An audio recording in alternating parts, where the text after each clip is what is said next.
Today on CityCast Philly, crimes against the elderly are on the rise. That's according to Pennsylvania state courts. I'm speaking with some folks in the Philadelphia District Attorney's Office about how they are helping and keeping people safe. It's Wednesday, August 16th. I'm Trinae Nuri, and here's what Philly's talking about.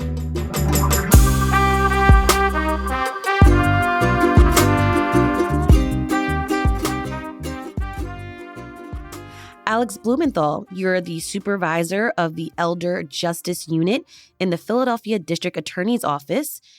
Welcome to the show. Hi, Trinae. Thank you for having me. Sure thing. And Serena Eisenberg, you're the coordinator of the Philadelphia Elder Abuse Multidisciplinary Team. Thanks for being on the show as well. Thank you for having us, Trinae. What kinds of crimes against the elderly are we seeing in the city? Well, of course, the elderly are susceptible to any crime that an adult would be. They can be the victims of street crimes just like anybody else. But they're also susceptible to particular kinds of crime. And what we see a lot of it, what we specialize in are scams and frauds, things like deed theft or construction fraud, or scams like sweepstakes scams, what we call the grandparent scam, things like that. And then, of course, for older adults who have needs that they can't always take care of themselves, or they need help taking care of themselves, they're susceptible to caregiver abuse, caregiver fraud. And they're also susceptible, unfortunately, to domestic violence, and not how we usually think of it between two romantic partners, but often being assaulted by their children or grandchildren or younger relatives, things like that. So that's what we see a lot of, and that's what my unit specializes in. So the DA's office recently charged 3 people for financially exploiting seniors. How did this investigation happen? We have, I think, 2 cases you're probably referring to. One where there was a construction fraud back in 2019, and essentially an older adult paid for very extensive home repairs. I think it was, speaking from memory, but about $150,000 worth, and really got almost nothing. So he reported that to the Philadelphia police, and the assigned detective conducted a very thorough investigation and identified one of the suspects. Unfortunately, this man had fled to the UK and had to be extradited. What we see a lot in scams and home improvement scams is somebody who approaches you about home improvement. The crew that was involved here has sort of lingered outside the older adult's door and really pressured him until they kind of forced / were allowed to examine his house. And then, of course, they found very extensive repairs were needed. And this man did need some repairs, which was part of it, but they just found more and more and more work to be done. So first it was the roof being fixed, and then beams being repaired. And then, as I said, about $150,000 in down payments later, they completed almost none of the work and left. May I add something? So I think another way that they took advantage is that they said the majority of the issues with the house were on the roof. And because the man had some physical limitations and wasn't able to get on the roof or even to see the roof, He had to take their word for it. Right. How common are these types of crimes? These types of scams are very common. It's very hard to say how often they're reported to the police or law enforcement. I think some people regard them as either consumer issues or a civil issue, and they don't get reported. So we do have some stats, but they're more in general. I guess what I can say is, in my own experience, the construction frauds and other kinds of fraud are pretty common. It's not everywhere. It's not pervasive. It's committed by people who have sort of a plan and know what they're doing. Mm-hmm. And I think they're becoming more common, unfortunately. Now, I read in a press release from your office that you mentioned that it's often family members who prey on the elderly as well. Serena, can you kind of break this down for us? Why does this happen? So it is believed that 80% of financial fraud against older adults is perpetuated by family members or what are sometimes called known others. And this is really because those are who the person trusts. And so it's much easier to work your way into someone's life if you have a history with them or if you're already in the house. And it often starts small. So it might be that a person says, hey, I'll do your groceries for you since it's difficult for you to get out. And the older adult hands over their credit card and this person does their groceries. And then Right, I see. that might turn into buying other things. And sooner or later, the older adult looks at their bill. Yeah, their bank statements. Yeah, their bank statement and realizes it's 3 times the amount that it used to be. We have one case where the quote unquote caregiver, who was a neighbor who had just started offering to do various household chores, said, my son is going to prom. I'd really like to get him a tux. Is it something you can help out with? And appealed to this woman's generous nature, who was happy to see her son and get those photos of him in the tux. But then that also then expanded to Victoria's Secret or to trips to Memphis when the woman was housebound. Things that clearly had nothing to do with the caregiving aspect. And just because this woman had said yes to a few things didn't necessarily entitle that person with the credit card to use it for anything they wanted. Totally understand. What is your office doing to try to crack down on these financial scams? I think a lot of what we're doing is for the older adults is something Serena specializes in, and that's really making it as easy as possible for them to cope with what is a very difficult process in the criminal justice system. And for anybody, it's hard to go to court, and it's hard, especially as we were talking about, to testify against someone you have a relationship with. Right, it's emotional. Very, they broke the trust. Very much. And the other aspect of it is DA Krasner and First Assistant Carolyn Temin really taking the time to set up this specialized unit. The DA's office and the court system in general deals with a tremendous amount of cases. And if you don't pay special attention to these more complex financial frauds, they can fall through the cracks or you don't get the best result you want. But they've set up this unit so that we can take the time and explore them fully and gather all the supporting evidence we need, work with our partners, work with the Philadelphia police so that we really understand the case and can do any additional investigation that's needed, and then reach a practical conclusion, something that the older adult wants and something that's just and fair for the city and fair for the defendant as well.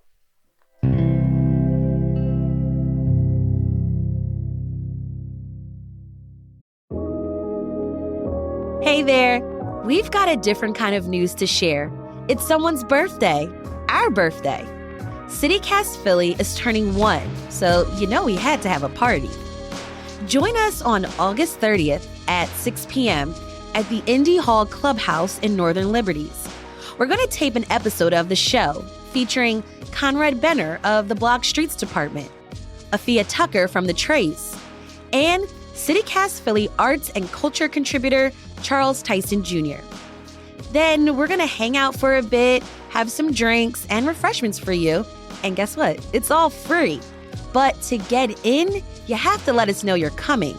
Head over to the link in our show notes or visit tinyurl.com/ccphilly to RSVP. Can't wait to see you.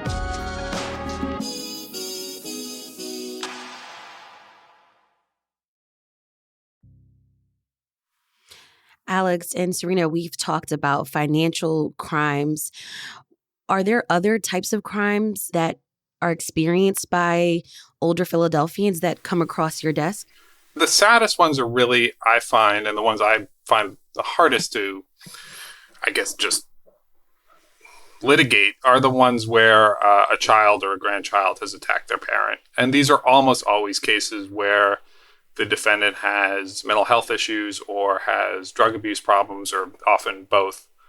And as you can imagine, most parents are very reluctant to involve the police. And usually police are called after. It's not the first time, it's not the second time, and it's not the third time. But it's something that really needs to be prosecuted very carefully because, of course, if you are advocating for too harsh a penalty, you're going to lose the parent because they want their child to get help. So that's one other case those are always invariably sad. And you'll also see, I think, robberies of older people. Of course, when older adults are walking the streets, I think some people view them as more vulnerable, less able to chase after them or resist. Although I will say that is not always the case. And so what we try to do is stitch the crimes together when we see a pattern of somebody targeting the elderly, make sure they're prosecuted together, make sure the person is held accountable for all of those crimes at once. And there's also caregiver abuse, whether that be a professional or a family caregiver or anybody who's either deliberately or negligently neglecting the victim or abusing them, just like any domestic abuse case. And those cases are also very difficult because they're often, I think maybe the term is in the dark, where only the caregiver and victim really know the story. And of course, often the victim is sometimes not competent, sometimes unable, and sometimes afraid to give full testimony. And in those cases, we've really seen that neighbors, family, friends, anybody who's concerned for the victim is just crucial. And if I may add on, so one way that makes this elder justice unit different is that with our partners in the elder abuse multidisciplinary team, we have partners who are able to address some of the issues that are not able to be addressed just by going through the criminal justice system or prosecuting the case. And so, as Alex mentioned, when the defendant is an adult child and the complainant doesn't want to see that child incarcerated or getting a punishment, they really just want to see them get help, we're able to refer them to our community partners who are able to really give them that type of comfort and reassurance to know that their loved one is being taken care of. And that allows us to focus on prosecuting the case and seeing the case really as a family issue. This is really complex, and it sounds like it gets complicated sometimes. I think that all the criminal cases are almost always get very complicated. But yes, anytime you have a relationship between the defendant and the victim, that adds a real complication and another layer to it. For our listeners, I'm wondering if you both can share some advice for how to spot potential abuse or fraud. What tips or resources can you share? Yes. So I would say that a really big sign is when you see an older adult become more isolated. And if it seems like someone that is facilitating that isolation, or as the older adult, if someone who's been helping you out says, you really can't trust your family, that's what gives that perpetrator a lot more access. And there's a phrase, if it's too good to be true, it probably is. That applies to all the scams and the sweepstakes. But when it comes to someone that they know, I think it's a really, really complicated balance in terms of figuring out who to trust. And so if people that you have known most of your life are telling you to watch out for somebody, it's probably something that you want to keep in mind. So Serena and I talk a lot about how isolation is really the prime cause of a lot of these crimes. Mm-hmm. But I will say that the people who recover the fastest, who have the most evidence for us to prosecute their case, are always the ones who have a network, people who care about them and people who are there to help them out. And this, it's of course often close family, children, and siblings and nieces and nephews. Often it's your neighbors, old friends, somebody concerned from the police departments, or the community relations officers in the police department often see a lot of this activity and report it to us. And this is true not just for the known person cases, as Serena was saying, but for the sort of random scam calls and things like that, where somebody's calling you and claiming you'll get these calls. We call them the grandparent scam, is I think the best example, where somebody calls and tries to fake being a older adult's grandchild, saying that they're in trouble, mm-hmm, they've been in an accident, or they've been arrested, they need money immediately. Mm-hmm. And all of these scams rely on emotion and pressure, and the pressure to act now and to not tell anybody. And so they're often easily defeated by just taking a minute, calling your grandchild, calling your child to see if their child is actually in a car accident or is sitting next to them at home.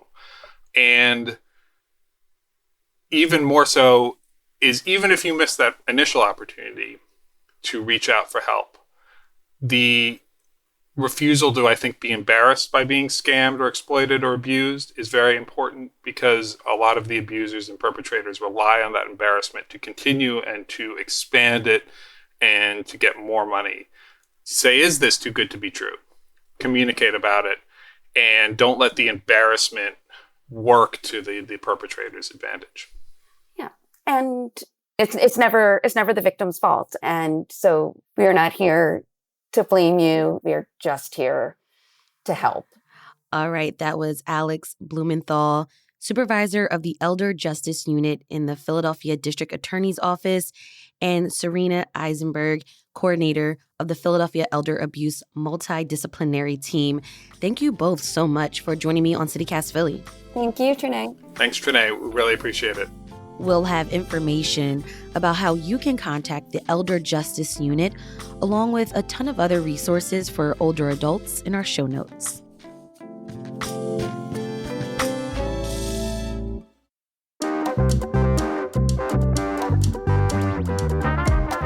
That's all for today here on CityCast Philly. If you found that the information in this episode was helpful for you, tell a friend, rate the show, leave us a review, and hit that subscribe button. Be sure to sign up for our morning newsletter, Hey Philly, to learn more about what else Philly's talking about. We'll be back tomorrow morning with more news from around the city. Bye.